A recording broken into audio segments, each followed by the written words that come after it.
Warframe is celebrating its 13th anniversary, and for us, that means a bunch of free loot. To be more precise, the new loot rotation today will bring the Dex Sybaris. And let me tell you, this rifle is better than it has any right to be, and in 2026 it got even better than before.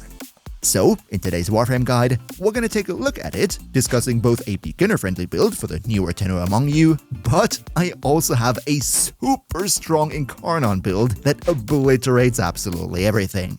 Big shout out to all our generous channel members, and now let's take a look at it. Okay, first of all, let's very quickly go over how to get it, just in case you haven't ever heard about the anniversary event. When you log into the game, then from today on, for exactly 1 week, there will be a special event mission. You can find it when you open your star chart and go over to the top right corner here. In the background right now, you're technically seeing some older footage because this video is pre-produced, but yeah, for you, right now, this should show the Dex Sybaris. Just play this quick low-level mission and you will get it with both a pre-installed Oracle Catalyst for double mod capacity, and it also comes with its own inventory slot. And yes, that means if you already have a Dex Sybaris, then you still want to do it and sell off the second copy to get a free inventory slot.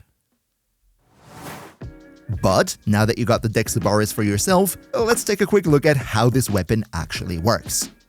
To put it very simply, the Dex Sybaris is a Western-style repeater, which at base fires a burst of 2 rounds.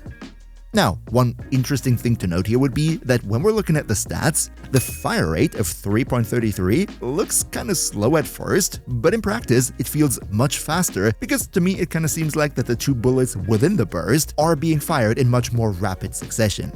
And now that we're already talking about stats, when we're taking a look at the rest, then what we're working with right here is surprisingly impressive. We have great crit characteristics with a 35% base crit chance, that's insane, and also the base damage is pretty high, coming in with a total of 75, most of which being slash. Now, one important thing that I need to mention here is that the Sybaris has access to an Incarnon adapter, and this one changes the functionality of the weapon quite a bit. However, before we talk about the Incarnon features, how about we take a quick look at the beginner build first. And as always, if you could leave a quick like for the video, that would be super nice because it helps me big time with the YouTube algorithm. Thank you so much for your support. So yeah, the beginner build, let's talk about it. I thought because it is a freebie weapon and it is super easy to get, it's probably going to see quite some usage among lower ranked players, so why not have an easy to put together build? This right here would be it, and I don't think I need to explain all too much here. Serration for more base damage, Split Chamber for more multi-shot, and Vigilante armaments to double down into multi-shot. However, this one is a little bit of a flex slot, you could replace it with anything else. As elements, I went pretty universal with Viral and Heat, but what I did here is I went mostly for the 90 mods, because I feel that at lower levels, a bit more damage kinda sorta does not hurt. And then, lastly, Point Strike to increase the crit chance to 100%. That is really cool, right? With just this mod alone, you're guaranteed to always crit. And then Vital Sense to, of course, increase the crit damage. With this build right here, you can easily play through the entire story. But yeah, this would be it for the beginner build. Let's now move on into Steel Path territory, and of course, that means we first gotta talk about the Incarnon mode. If you want to get the Incarnon adapter for yourself, then you unfortunately gotta wait until it comes back in the Duviri rotation, and once that happens, you can either play the circuit to get it, or visit Cavallero on the Zeraman 10-0 to buy the Incarnon adapter with all the resources that you need for the transformation for 120 plat. But yeah, once we have the Incarnon adapter installed, we can access Incarnon mode by, as per usual, hitting headshots. And this mode changes the weapon quite a bit. See, where beforehand you were shooting normal 2-round bursts, when you enter Incarnon mode, then first of all, you have a big rich ammo supply. The constant reloading after every handful of bursts, that is a thing of the past now, you can blast on for ages now.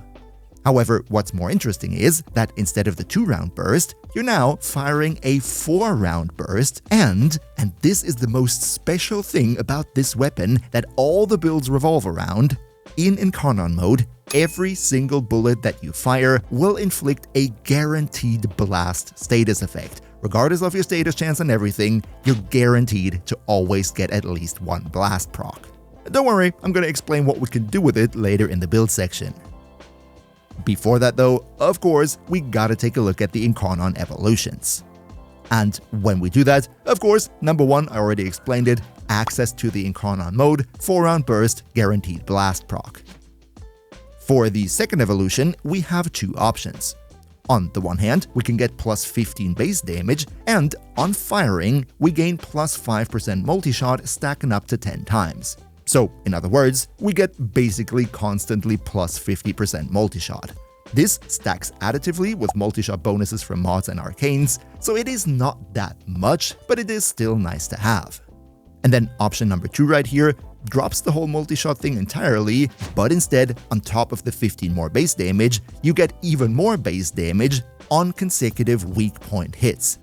If you ask me, I think both of them are kinda sorta viable, depending on your build, but for the Dex Sybaris, I personally like to have more multi-shot because of those juicy guaranteed blast status procs.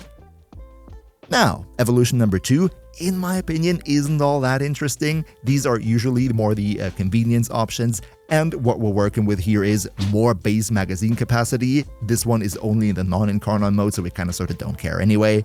More reload speed when reloading from empty. This is definitely a fine option, but also only in the non-Incarnon mode. And with this one here, you reduce the weapon recoil. This works in both modes, and in my opinion, it's the best choice here, because especially in the Incarnon mode, where we fire a 4-round burst, the weapon can shake just a little bit too much for me to be comfortable with it, so that weapon recoil reduction is very welcome. However, when we get to the last evolution, I might say some things now that sound absolutely crazy, but trust me, I'm going somewhere with this. See, what we can do here is either number 1, you increase your base status chance by 15%, which doubles to plus 30% in Incarnon mode. And yes, I want to make this very clear, this is plus 30% base status chance. So with this one, you're gonna turn your Dex Sybaris into an absolute status beast. Number 2 then, this in my opinion is not all that great. It says it gives you plus 20% damage when you manage to hit the entire burst, and it stacks, but it doesn't tell you that it only stacks up to 4 times. So plus 80% damage, it's kind of sort of meh, whatever. And the third one right here is kind of sort of the all-round option, gives you a bit more base crit chance and a bit more base status chance. Now, here's the thing. Because of the whole blast proc thing that we mentioned earlier, you might think that going for absolutely crazy amounts of status chance would be the logical decision.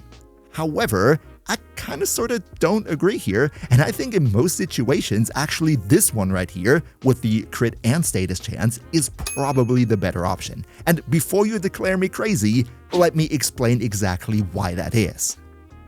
See, the obvious magic of the Dex Sybaris has to do with those force blast procs. So in order to understand why we kinda sorta don't want status chance on it, I quickly first wanna go over again how exactly Blast works.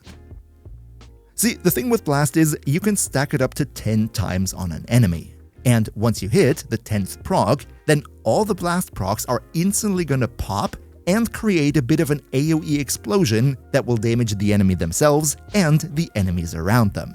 So that is basically what we're aiming for, right? One burst should inflict at least 10 blast procs so that we can get the bonus damage from it. So why is status chance such a bad idea then? See, the thing is, with the Incarnon form, we are already dealing guaranteed blast procs with every single bullet that we fire. We fire a 4-round burst, and usually we're also going to have a decent amount of multi-shot, so that means one burst is already guaranteed to inflict at least 10 blast procs. If we add a buttload of status chance on top and then mod even more blast on the weapon, then what's gonna happen is we reach the 10 blast proc explosion before the end of the burst, and that explosion then will make the enemy stumble around, which, as you can see in the ultra slow-mo in the background, can lead to a situation where you're missing half of the burst because the enemy moves their head out of the way when that explosion happens. That's why, instead of relying on the status chance of the weapon itself to inflict all the blast, I personally prefer to double down into multi-shot and rather use the evolution that gives me crit on top so I can increase my overall damage instead. However though, and this is the one exception to this rule, if you are playing a Warframe that can freeze enemies or stun them in a way that they really can't move, Korra's Ensnare would be an example here.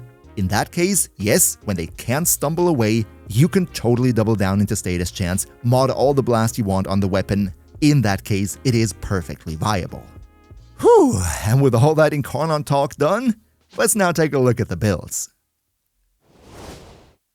Okay, let's talk about the Steel Path builds. For Steel Path, I actually have 3 different builds prepared for you. Let's check out the first one. This right here would be it, and this is the very specific build that I was just talking about. In case you play a Warframe that can stun the enemies completely, then this right here would be the build that you want to use with the evolution that gives you more status chance. You also use Primary Crux to double down on that status chance, and with this variation of the Blast build, it is very strong no doubt, but it really only works if the enemies are completely stunned. Because it is a Blast build, of course we mod Blast onto the weapon with Cold and Heat, Galvanized Aptitude for even more status chance, but also for the base damage, Point Strike and Vital Sense to capitalize on the crit, of course, and because it is a Blast build and therefore a damage over time build, we need to have faction damage and Elementalist as well. If you don't like faction damage, or you're going up against an enemy faction that doesn't have a faction damage mod, then just drop this one for whatever you like and make sure to use Roar as an infusion. However, if you play a Warframe that can't stun the enemies, and therefore them stumbling around is an issue, then I would prefer this variation of the build. This right here, instead of Primary Crux, uses Primary Frostbite, and that is actually a pretty good arcane here, because not only does it give you more crit damage, so bigger numbers, but it also adds even more multi-shot, meaning even more guaranteed blast procs. Now, of course, to stack up Primary Frostbite, you need to inflict cold procs on the enemy, and we do that by just, using cryo rounds or prime cryo rounds on the weapon, so we can inflict the cold itself. However, this cold on the weapon is not only to trigger Primary Frostbite.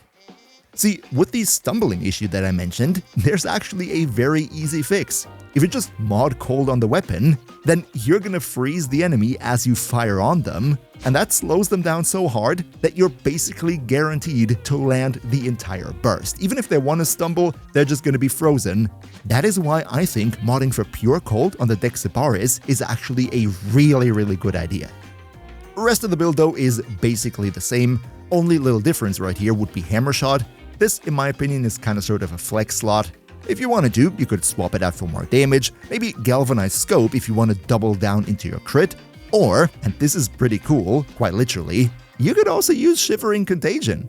We are inflicting cold status, and with Shivering Contagion, we are gonna spread that cold status and freeze even more enemies. It's not crazy meta, but I think it would be a fun use here. And last but not least, we also have a third variation of this build, and this one is the Big Bada Boom buffed up 2026 version using the brand new Primary Overcharge. First of all, as you can see, the mods are absolutely exactly the same, the only difference is the arcane, but holy moly this arcane. What this does is, if you have more than 90% of your maximum energy full on your Warframe, you gain 35% of your maximum energy as multi-shot, capped at 350%. In other words, you gain big boy multi-shot bonus if your energy is full. To ensure that I max this thing out at 350%, I used this Inaros build right here. I made a special build for the Dex Sybaris in specific, using Arcane Battery and Primed Flow to give me basically 1000 armor. Once I use my Scarab Shell here, I get to 1000 energy, and therefore I cap out the multi-shot arcane here. Now, of course, it is a little bit situational with this arcane. You can't really play it well on every Warframe, and if it doesn't work with your Warframe of choice, just use Primary Frostbite. It's pretty similar in performance. But if you can, then you're gonna have so much multi-shot. The amount of blast procs that you're gonna get out of this is gonna be absolutely insane. You have to try this out. Now, you might be wondering, well, this Incarnon build is all nice and well and the damage numbers are impressive, but should I really invest my Incarnon adapter on the Dex Sybaris, or wouldn't it be better to get the Sybaris Prime at some point in the future and then put the Incarnon adapter on that? Well, that's a very good question, so how about before we call it a day and end the video, we take a minute to compare the Dex Sybaris versus the Sybaris Prime. And when it comes to that, then the first thing I want to talk about is resource investment. See, since the Dex Sybaris is obtained from the anniversary event, it comes pre-installed with one Orokin Catalyst, meaning double the mod capacity by default. The Sybaris Prime does not have that luxury. However, on the other side, the Sybaris Prime comes with quite some nice pre-installed polarities, whereas the Dex Sybaris, unfortunately, is lacking quite a bit here. What's probably more interesting to you would be the stats, and when it comes to that, then the two are actually relatively similar. I mean, yes, the Prime does have a bigger magazine size, which is nice, but therefore it also needs longer to be reloaded, and the only really significant difference that we see here would be that the Prime has a much higher status chance than the Dex variant at the cost of 5% less crit chance.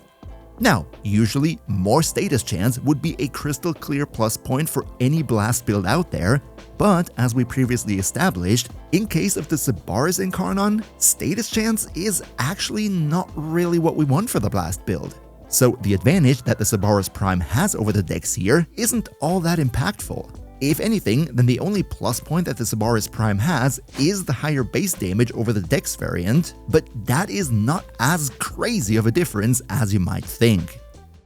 So yeah, long story short, when it comes to installing your Incarnon adapter, then yes, technically the Sybaris Prime is the superior weapon because of the higher base damage, but because of the fact that we don't really use the higher status chance here, it doesn't significantly outperform the Dex variant. Meaning, if you're still a relatively new player and you get the Dex Sybaris from the event, then feel free to invest as many forma into it as possible with the thought in mind of one day turning it into its Incarnon form. That is perfectly viable. And yes, just for completion's sake, between the Prime and the Dex variant, there are certain slight differences in how high the buffs from the Incarnon adapter end up being, but if you ask me, also here the difference is so low that it's not really worth mentioning. And in case you haven't prepared for the upcoming Shadowgrapher update yet, then you can find all the info you need on that right here. Another massive shoutout to Niels V, Demon Lord Cell, Demon Emperor, Emperor Prime, Nostlenix Gaming, Turtlepeer, Underkaneo2, Skyla Bowser, Mihawki, Socrates the Almighty Rat, Leo Morizaki, Shadow Lockhart, Hantagas, Patrasader, Boomia1, Mr. Games Plays, Zave, Alwindai, Zengen, Quax, Henrik5984, Blue Eagle 98, Hearthreeled, Everin8802, and all other generous channel members for your continuous support. We see each other hopefully in the next one, and until then, as always, good loot.